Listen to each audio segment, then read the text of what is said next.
Bien, vamos por tanto a proseguir con la sesión de la mañana. Damos de nuevo la bienvenida a todos y nos acordamos también de los que nos siguen a través de la red, como siempre.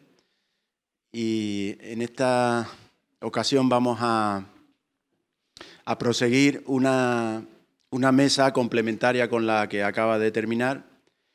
Creo que muy importantes los asuntos que se van a tratar a partir de ahora, porque si se ha hablado de federalismo y de soberanía de los Estados-nación, ahora vamos a hablar de la política que se hace actualmente en la Unión Europea y sobre todo de los retos del futuro, que ese es el título que lleva la mesa que vamos a comenzar ahora mismo.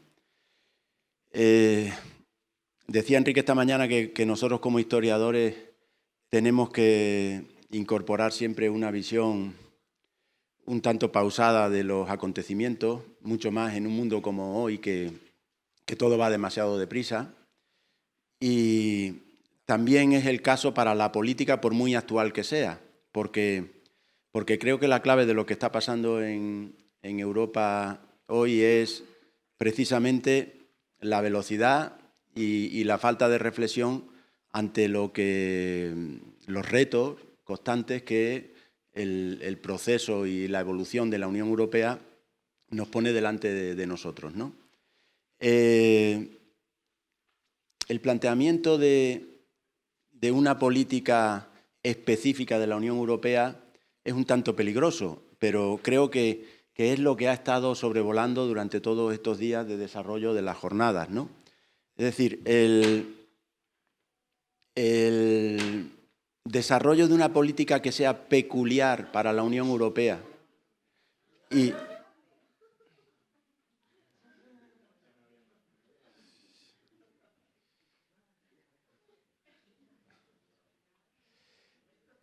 como decía, el desarrollo de una política específica para la Unión Europea que sea distinta a la política de los Estados, creo que es un error, porque es precisamente el callejón sin salida donde se halla la Unión Europea en la actualidad. El hecho de no tener un reflejo, la política europea, en los distintos Estados-naciones, es lo que está planteando, como digo, la encrucijada en la que se encuentra la Unión Europea en estos momentos. No obstante, todos tenemos la sensación de que la política que se hace en Europa, en las instituciones europeas, diría yo más concretamente, tiene unos perfiles que se caracterizan siempre por la negociación hasta donde sea necesario y el acuerdo. Es decir, todos vemos por la televisión que se han reunido los jefes de Estado y de Gobierno, que se han reunido los ministros de Economía, que se han reunido el Eurogrupo, que se ha reunido la Comisión. Van a estar hablando todo el fin de semana. El último ejemplo en Grecia, 17 horas de reunión hasta que han, evidentemente, parido, si se me permite la expresión, un acuerdo. Y ese parece ser un método magnífico, porque permite que nunca haya una marcha atrás, por muy cerca que hayamos estado en estos momentos en el caso de Grecia, y permite al mismo tiempo que cualquier reto, cualquier problema, por muy grande que sea, al final se encuentre acogido en el marco de las instituciones europeas y de los acuerdos que tenemos.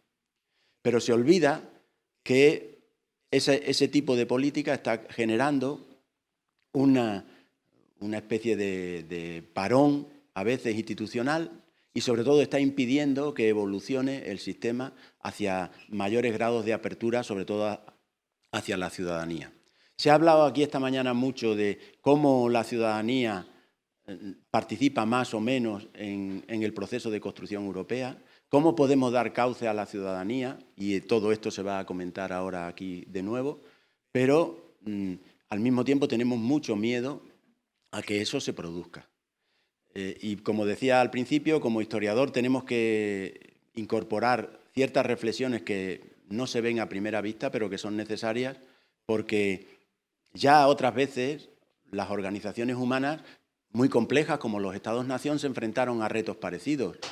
Hace un siglo y algo, el movimiento obrero amenazaba con acabar con el Estado liberal y era un peligro de tal calibre que muchos tuvieron la tentación de cerrar el acceso al movimiento obrero, los populismos de derecha, o otros tuvieron la tentación de dejarle entrar totalmente los totalitarismos de izquierda, ¿no? Es decir, las soluciones extremas se plantearon y, sin embargo,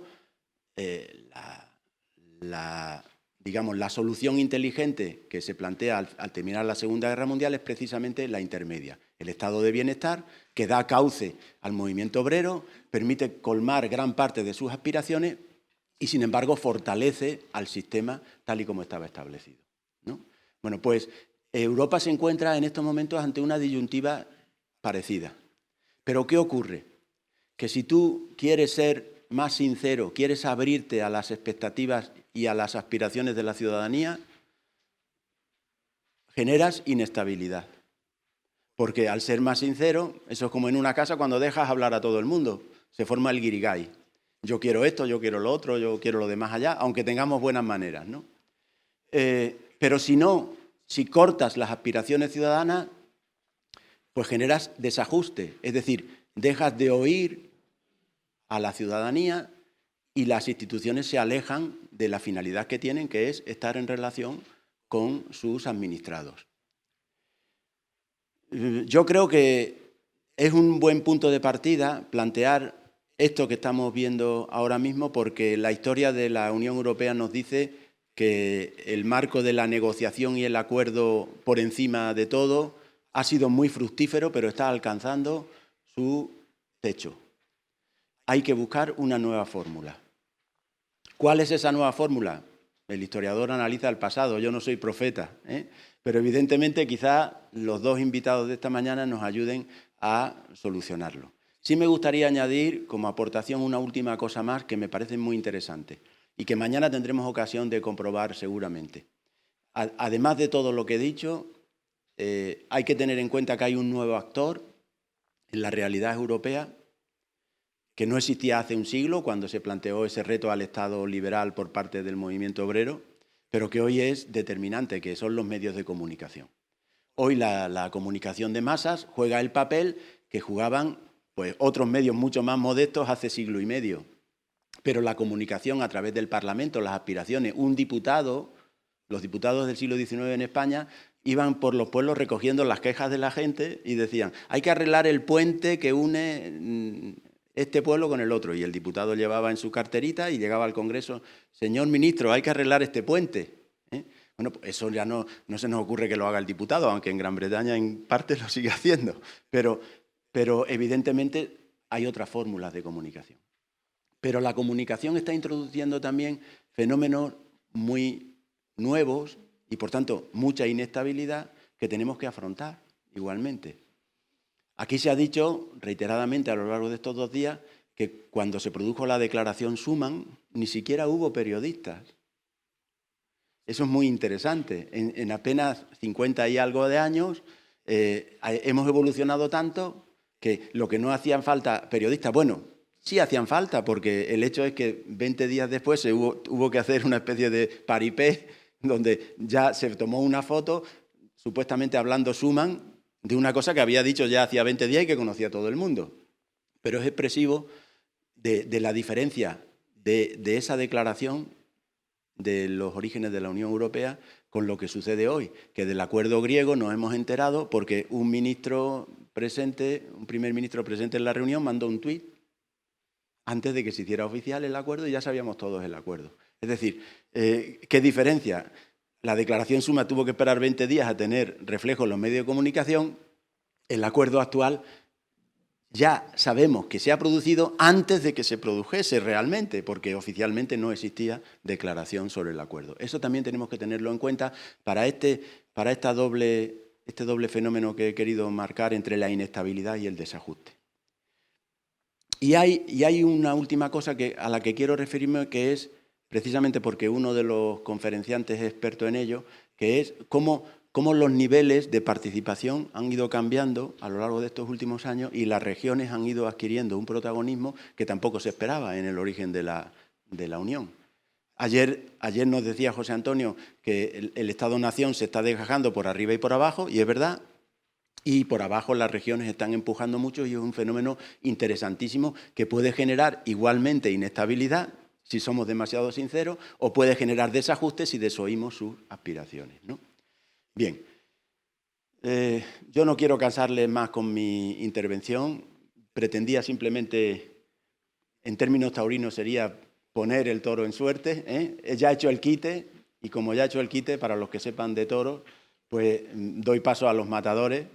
Y tengo el honor de presentaros a dos personas profesionales magníficos, conocedores de todo el intríngulis de la política de la Unión Europea, que es de lo que se trata de diseccionar esta mañana aquí.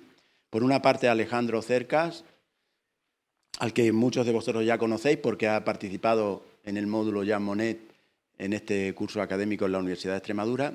Y por otra parte, a Martín Guillermo Ramírez, que, como ya he avanzado, es el gran experto en política regional con el que contamos en el curso en estos momentos.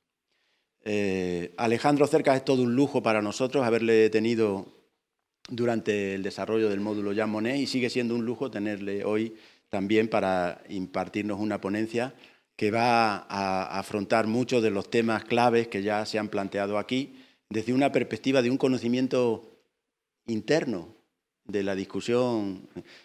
Alejandro es de esos que ha tenido que estar sentado muchas horas hasta lograr el acuerdo, ¿no?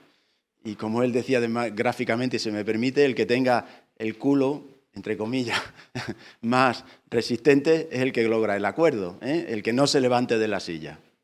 Bien, después de 17 horas, como el último acuerdo, es explicable, ¿no? Bueno, pues Alejandro es licenciado en Derecho, pero lo más importante es que fue eurodiputado, aparte de otros muchos cargos que tuvo dentro del Partido Socialista, entre ellos diputado nacional también, varias legislaturas, que fue eurodiputado desde 1999 hasta justamente el año pasado, las elecciones de 2014, donde ya no se presentó.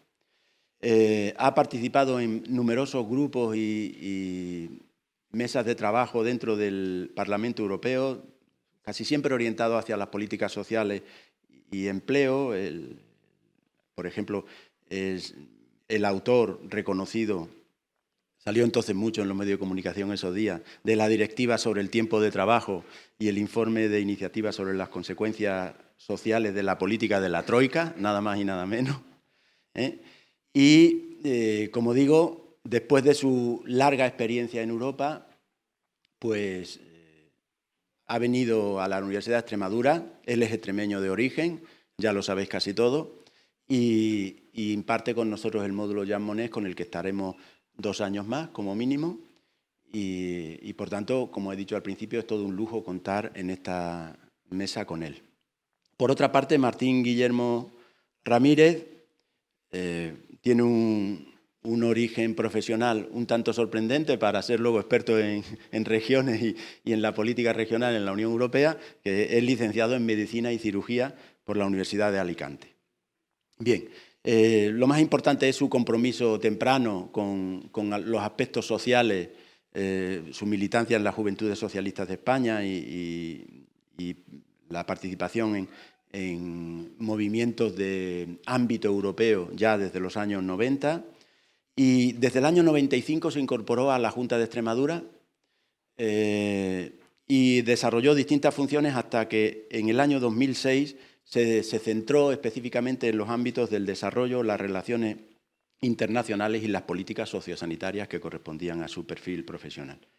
Desde octubre de 2006 es el secretario general de la Asociación de Regiones Fronterizas de Europa, que tiene su sede en Westfalia, Alemania. Creo que vive allí desde hace 9 o 10 años, si no me equivoco. Bueno, y la ARFE, que sería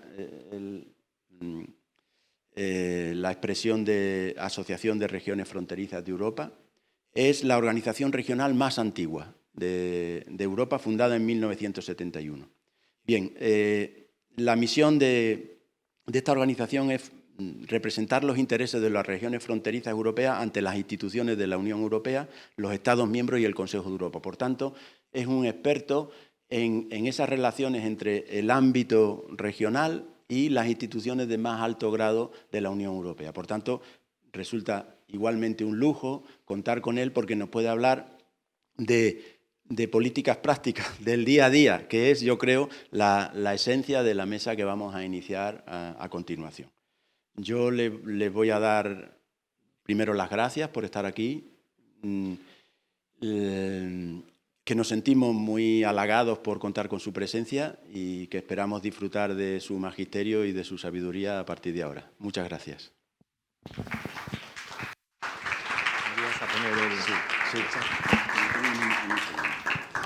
Espera, que te dé la entrada. Sí, ¿vale? pon tú.